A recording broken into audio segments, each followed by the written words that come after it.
দেখছে AGT live 24/7। This is AGT Live 24/7. শিক্ষকগণের মতো নৃশংস ঘটনার বিচার চাই।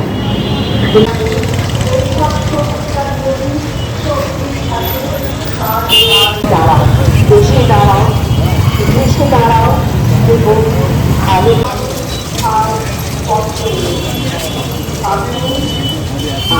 ময়না তদন্ত ছাড়াই তার দেহ সৎকার করে নেওয়া হয়।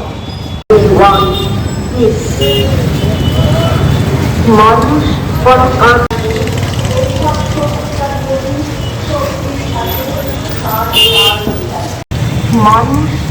কাঁদছে, তুমি মানুষ হয়ে পাশে দাঁড়াও। দাঁড়াতে আজ আমাদের হবেই, রুখে দাঁড়াতে হবে। যখন কোন ধর্ষণের শিকার হন তাকে খুন হতে হয়। যখন আমার পাশে দাঁড়াও, এসে দাঁড়াও, ভেসে দাঁড়াও এবং দোষীদের দৃষ্টান্তমূলক শাস্তি চাই।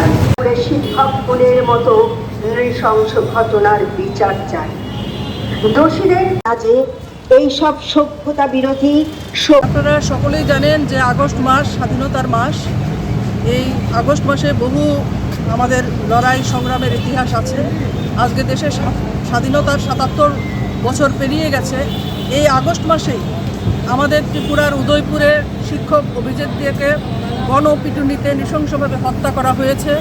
আপনারা জানেন যে কলকাতায় আরজিকর কাণ্ডে, যা শুধু ওই রাজ্য নয়, দেশ ছাড়িয়ে পৃথিবীর বিভিন্ন জায়গায় এর বিরুদ্ধে প্রতিবাদ হচ্ছে। নৃশংসভাবে খুন করে তাকে হত্যা করা হয়েছে। স্বাধীন ভারতে আমরা কল্পনা করতে পারি না। তাই আমরা ত্রিপুরা কর্মচারী সমন্বয় কমিটি এসবি রোড আজকে আমরা মৌনভাবে এই নৃশংস ঘটনার প্রতিবাদ জানাচ্ছি।